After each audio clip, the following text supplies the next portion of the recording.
Olá, gente. Professora Karina aqui.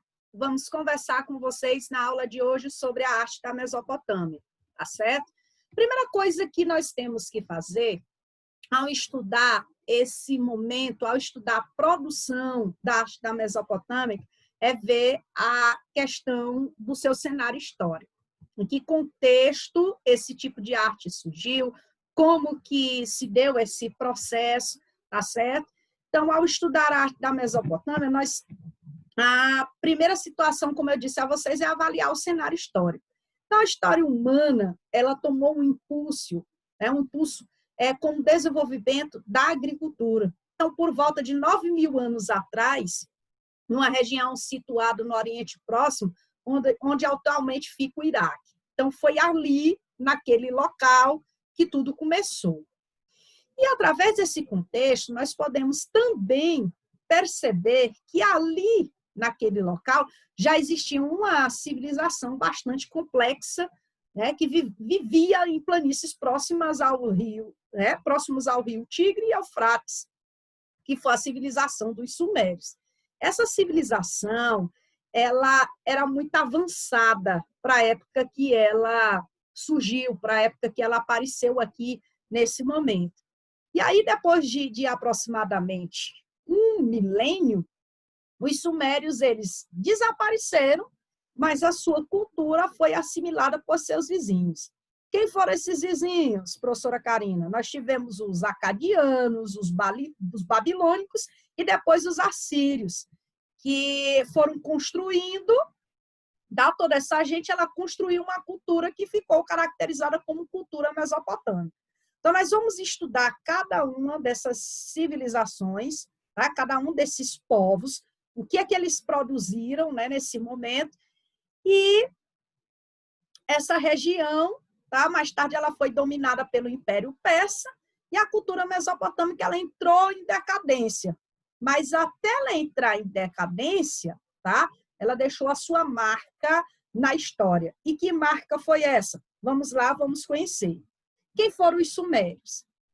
Gente, o sucesso da produção agrícola nas regiões de planície favoreceu um crescimento populacional, tá? E esse crescimento populacional, ele deve-se ao fato da formação das primeiras cidades ali naquele local. E que cidades eram essas? Como que foram caracterizadas essas cidades? Bom, essas cidades elas foram as maiores cidades do mundo, cada uma tinha um sistema administrativo centralizado e o governo independente, sendo por isso chamada cidade-estado. Então, se você não tinha noções de como era ou de como foi que essas cidades-estados surgiram, elas surgiram exatamente por esse contexto aqui, tá? Mas qual foi a importância que os sumérios tiveram aqui para a gente, dentro desse procedimento? Na verdade, o que aconteceu foi o seguinte, essas sociedades elas eram bastante organizadas, tá certo? Já existia comércio, trabalho especializado, as construções realizadas por essa gente aí, mesmo as monumentais, elas eram, em geral, feitas de tijolos de barro, secos ao sol, e por isso a maior parte delas se desintegrou com o tempo. Isso por quê? Porque não existia nenhuma liga de cimento entre elas. E construção que não é estruturada com a liga de cimento, o que é que ocorre? Essas construções, elas não demoram muitos anos. E aí, através das ruínas que foram encontradas dessas construções, é que nós podemos perceber quão rica foi essa civilização, tá? E aí, no apogeu dessa civilização, o que foi que aconteceu? Os sumérios simplesmente eles conseguiram viver, eles conseguiram, né, se expandir, se destacar em cerca de 30 cidades-estados. E, para vocês terem uma ideia, a roda que é usada em carroça, eles já usavam nesse período aí. E aí eles já arrastavam nessas carroças, podemos dizer assim, as primeiras carroças elas tinham uma roda diferente, né, dessas carroças que a gente vê hoje. Nós podemos dizer que essas carroças de hoje elas são globalizadas, elas são evoluídas, mas para a época que essa gente viveu, podemos dizer que eles eram altamente inteligentes, né? Conseguiram produzir coisas que eles necessitavam. Outra coisa, além dessa roda de carroça, que eu já citei para vocês, eles produziam objetos de bronze e cobre, criaram o primeiro sistema de escrita, a escrita cuneiforme, tá certo? Foi através dessa escrita cuneiforme que as próximas civilizações criaram uma escrita codificada, tá? Essa escrita cuneiforme, ela foi de grande importância para esse momento. E como que nós podemos caracterizar essa escrita? Gente, nessa escrita eles utilizaram os primeiros sinais em forma de cunha, produzidos pela impressão de ponta de um bastão em placas de argila ainda mole. Então, o que é que isso tem a ver, professora, com o contexto artístico? Gente, para essa gente realizar uma produção como essa, é válido lembrar que eles eram bem criativos. Eles fizeram anotações, essas anotações elas que foram feitas nessas placas de argila, elas serviam principalmente para a administração do Estado e para o comércio de mercadorias. Mas os arqueólogos também encontraram, além de placas que relatam essa estrutura toda que eu estou dizendo para vocês, eles encontraram também placas que relatam mitos religiosos, tá certo? Lendas heróicas, passagens históricas, textos sobre magias, textos sobre fábulas e até mesmo o poema épico, o poema de Gilgamesh. Então, o primeiro poema literário que se tem notícia foi esse poema aí, poema de Gilgamesh. E a estrutura da escrita cuneiforme era dessa forma aqui, ó, desses modelos que eu estou mostrando para vocês.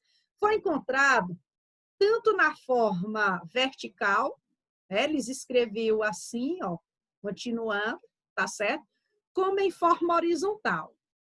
Por esse motivo, quando nós formos estudar a cultura dos egípcios, tá? As pessoas tiveram dificuldade de decifrar, porque pela essa variação de modelo, por esses tipos de modelo que foram destacados aqui, ó, o Egito, por exemplo, se destacou com 4 tipos de hieróglifos.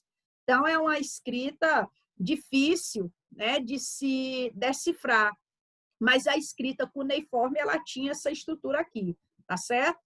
Então, o primeiro poema épico, né, conforme eu conversei com vocês, o poema de Gilgamesh, ele conta, né, a história, né, do rei Uruk, mas ele é um poema de origem suméria, é o mais antigo texto literário, como eu disse a vocês, o mais conhecido até, antigo, pode até ser que ainda encontre outro, mas esse aqui, ele é o destaque, né, de poema literário mais antigo.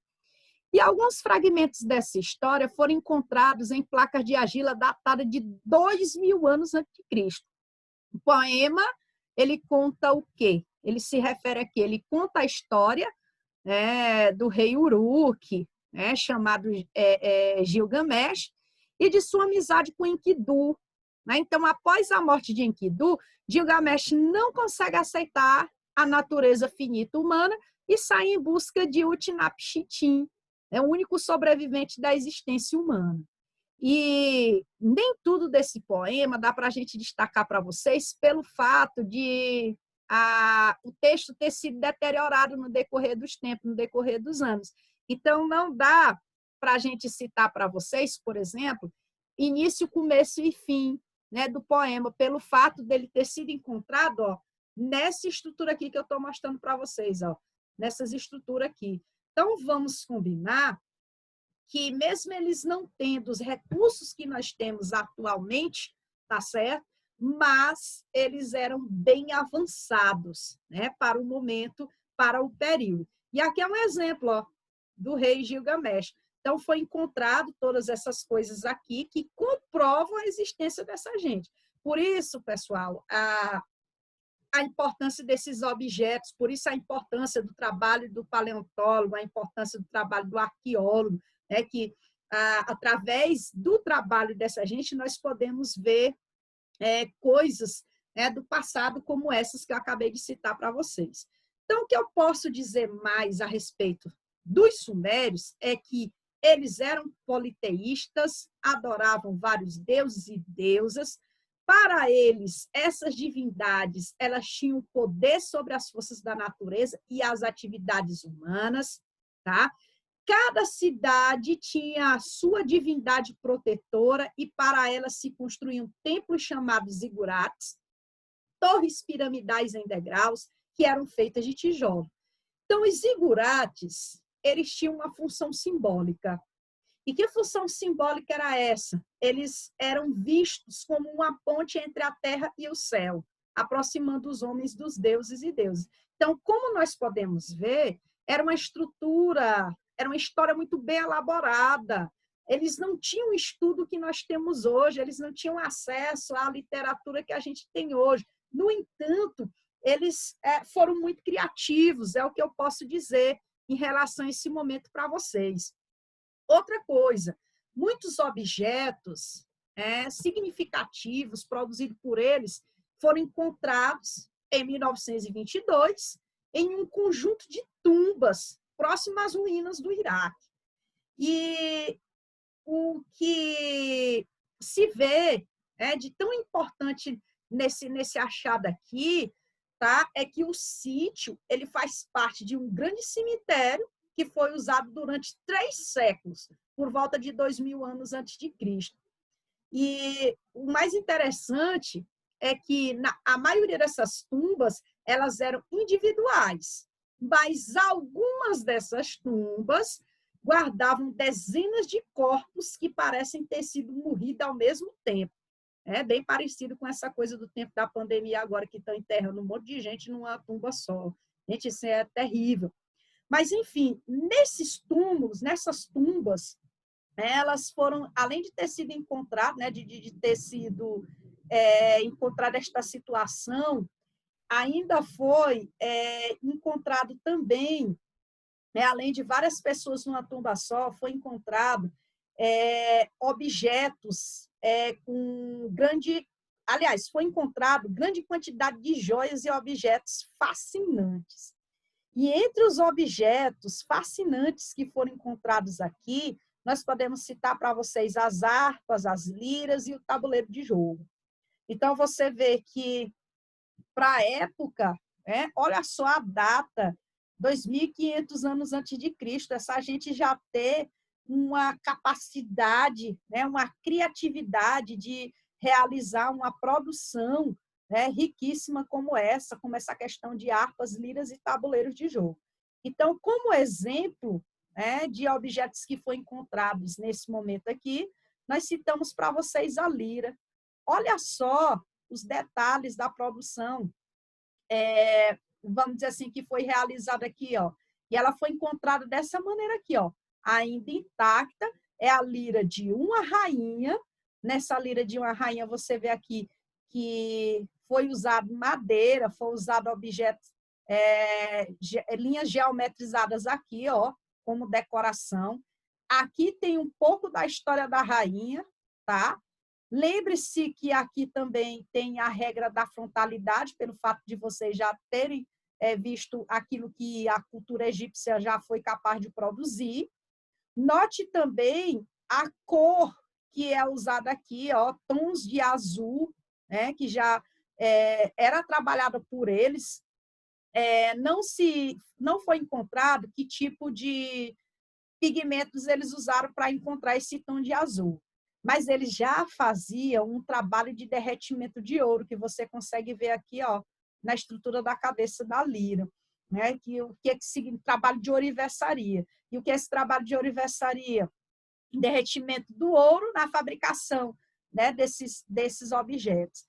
Então, amados, nós podemos ver o quanto os sumérios eles foram ricos, eles foram habilidosos, podemos dizer assim, e a cultura dele é muito rica. É isso que eu queria enfatizar para vocês e revisar com vocês, para que vocês possam entender a importância dessa gente. Porque o legado cultural que nós temos dentro desse contexto aqui tá? Entre os povos que formaram a Babilônia, por exemplo, a cultura babilônica, ela exatamente foi formada, o berço dela é exatamente os sumérios, tá certo?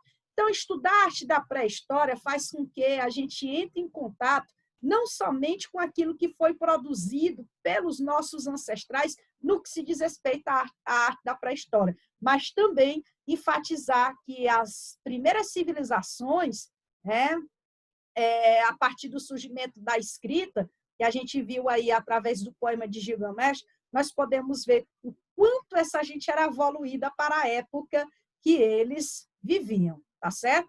Então, nós vamos encerrar por aqui a nossa aula de hoje. Por hoje é só. Próxima aula, nós vamos continuar falando dos povos que herdaram a cultura dos sumérios, tá certo? Até lá!